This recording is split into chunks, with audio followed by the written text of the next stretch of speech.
السلام علیکم ورحمۃ اللہ وبرکاتہ۔ معزز مکرم ناظرین گرامی، ثنا یعنی سبحانک اللہم و بحمدک، یہ پڑھنے کا مسئلہ بہت ہی زیادہ پیش آتا ہے،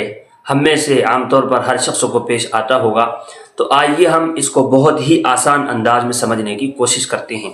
سب سے پہلے تو ثنا کا حکم، یعنی ثنا پڑھنا سنت ہے، ہر شخص کو پڑھنا چاہیے، لیکن اگر کوئی شخص ثنا یعنی سبحانک اللہم نہیں پڑھ سکا تو اس کی نماز بھی درست ہو جائے گی، لیکن اس کو پڑھنے کا اہتمام ہر شخص کو کرنا چاہیے۔ اب ثنا پڑھنے کا جو مسئلہ پیش آتا ہے اس کی کئی صورتیں ہو سکتی ہیں۔ سب سے پہلے تو جس شخص کو یہ مسئلہ پیش آئے وہ یا تو مسبوق ہوگا یا پھر امام صاحب کے ساتھ میں پہلے سے ہی شریک ہوگا۔ مسبوق کہتے ہیں جس کی کچھ رکعتیں چھوٹ گئی ہوں اس کو پیش آیا ہوگا، یا پھر جس کی ایک بھی رکعت نہ چھوٹی ہو اس کو پیش آیا ہوگا۔ سب سے پہلے تو جو شخص شروع ہی سے امام صاحب کے ساتھ میں شریک ہے، اب اگر وہ جب امام صاحب تکبیر تحریمہ کی نیت باندھتے ہیں تبھی سے اگر امام صاحب کے ساتھ میں شریک ہے تو اسی وقت میں وہ ثنا پڑھ لے گا۔ یہ سب سے پہلی صورت، پہلی شکل ہے۔ اب اگر ثنا پڑھتے پڑھتے امام صاحب قراءت شروع کر دیتے ہیں تو اس شخص کو جتنی ثنا پڑھ لی ہے اتنی ہی پڑھ کر وہیں پر رک جانا چاہیے، اور اگر پوری پڑھ لیتا ہے تو بہت اچھی بات ہے۔ دوسری شکل اور دوسری صورت یہ ہو سکتی ہے کہ جس شخص کو یہ مسئلہ پیش آیا ہے وہ امام صاحب کے نماز شروع کرنے کے تھوڑی دیر کے بعد پہنچا ہے، ابھی رکعت نہیں چھوٹی ہے۔ اب یہ دیکھا جائے گا کہ امام صاحب کی نماز سری ہے یا جہری نماز ہے، مثلا مغرب کی ہے، فجر کی ہے یا عشاء کی نماز ہے جس میں امام صاحب تیز آواز سے قراءت کرتے ہیں۔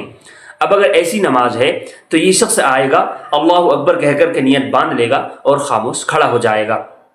تیسری شکل یہ ہو سکتی ہے، تیسری صورت یہ ہو سکتی ہے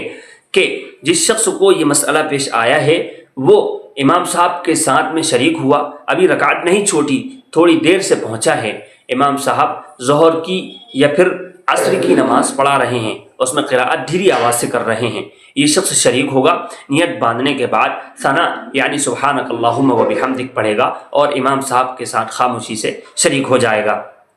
تین شکلیں ہو گئیں۔ اب چوتھی شکل یہ ہے کہ یہ شخص شریک ہوا، امام صاحب رکوع میں چلے گئے، ابھی رکعت نہیں چھوٹی، پہلی ہی رکعت ہے، امام صاحب رکوع میں چلے گئے۔ اب اگر اس شخص کو ایسا لگتا ہے کہ میں ثنا پڑھوں گا اور امام صاحب کو رکوع میں پا لوں گا، رکوع میں شریک ہو جاؤں گا، تو یہ شخص ثنا یعنی سبحانک اللہم پڑھے گا اور رکوع میں شریک ہو جائے گا۔ لیکن اگر اس کو ایسا لگتا ہے کہ میں ثنا پڑھوں گا جب تک امام صاحب رکوع سے کھڑے ہو جائیں گے، میری رکعت چھوٹ جائے گی، تو ایسی صورت میں اس کو یہ کرنا ہے کہ اللہ اکبر کہے، اللہ اکبر کہہ کر کے تکبیر تحریمہ کہہ لے، تکبیر تحریمہ کہنے کے بعد وہ رکوع میں چلا جائے۔ اب وہ شخص ہے جس کی کچھ رکعتیں چھوٹ گئی ہوں، اس کو یہ مسئلہ پیش آیا، تو اس کے لیے پہلی صورت تو یہ ہوگی کہ وہ امام صاحب کے ساتھ میں شریک ہوا، شریک ہونے کے بعد دیکھا کہ امام صاحب ابھی قراءت کر رہے ہیں زور سے، مغرب فجر یا عشاء کی نماز ہے، تو ایسی صورت میں وہ نیت باندھ کر خاموشی سے کھڑا ہو جائے گا۔ دوسری صورت یہ ہے کہ وہ شریک ہوا اور امام صاحب خاموشی سے قراءت کر رہے ہیں، ظہر یا عصر کی نماز ہے یا پھر تیسری چوتھی رکعت ہے، تو ایسی صورت میں وہ شریک ہوگا اور شریک ہونے کے بعد ثنا یعنی سبحانک اللہم پڑھے گا اور پھر امام صاحب کے ساتھ میں مل جائے گا۔ تیسری صورت یہ ہے کہ وہ امام صاحب کے ساتھ ایسی صورت میں شریک ہوا کہ وہ امام صاحب یا تو رکوع میں ہیں یا سجدے میں ہیں یا پھر امام صاحب قاعدے میں ہیں، تو ایسی صورت میں وہ کیا کرے گا سنیے۔ اگر امام صاحب کو رکوع میں پاتا ہے تو وہی شکل کہ اگر اس کو ایسا لگتا ہے کہ وہ امام صاحب کے ساتھ میں شریک ہو جائے گا ثنا پڑھنے کے بعد تو وہ ثنا پڑھ لے اور شریک ہو جائے۔ اگر اس کو ایسا لگتا ہے کہ میں ثنا پڑھوں گا، امام صاحب رکوع سے یا سجدے سے اٹھ جائیں گے، تو ایسی صورت میں وہ ثنا نہ پڑھے بلکہ اس رکن میں شامل ہو جاوے۔ اسی طریقے سے اگر امام صاحب کو وہ قاعدے میں پاتا ہے اور اس کو ایسا لگتا ہے کہ نیت باندھنے کے بعد وہ ثنا پڑھے گا، ثنا پڑھنے کے بعد قاعدے میں بھی شریک ہو جائے گا، امام صاحب کو پا لے گا، شریک ہو جائے گا، تو ایسی صورت میں ثنا پڑھنے کے بعد وہ قاعدے میں شریک ہو جائے۔ اب اگر قاعدے میں وہ شریک ہوتا ہے، پہلا قاعدہ ہے امام صاحب کھڑے ہو جاتے ہیں، تو یہ شخص ایسا نہیں کہ بغیر پڑھے ہی کھڑا ہو جائے گا، بلکہ اس کو تشہد یعنی التحیات پڑھ کر ہی کھڑے ہونا ہے۔ اگر آخری قاعدہ ہے یہ نیت باندھ کر قاعدے میں شریک ہوتا ہے اور امام صاحب ادھر سے سلام پھیر دیتے ہیں،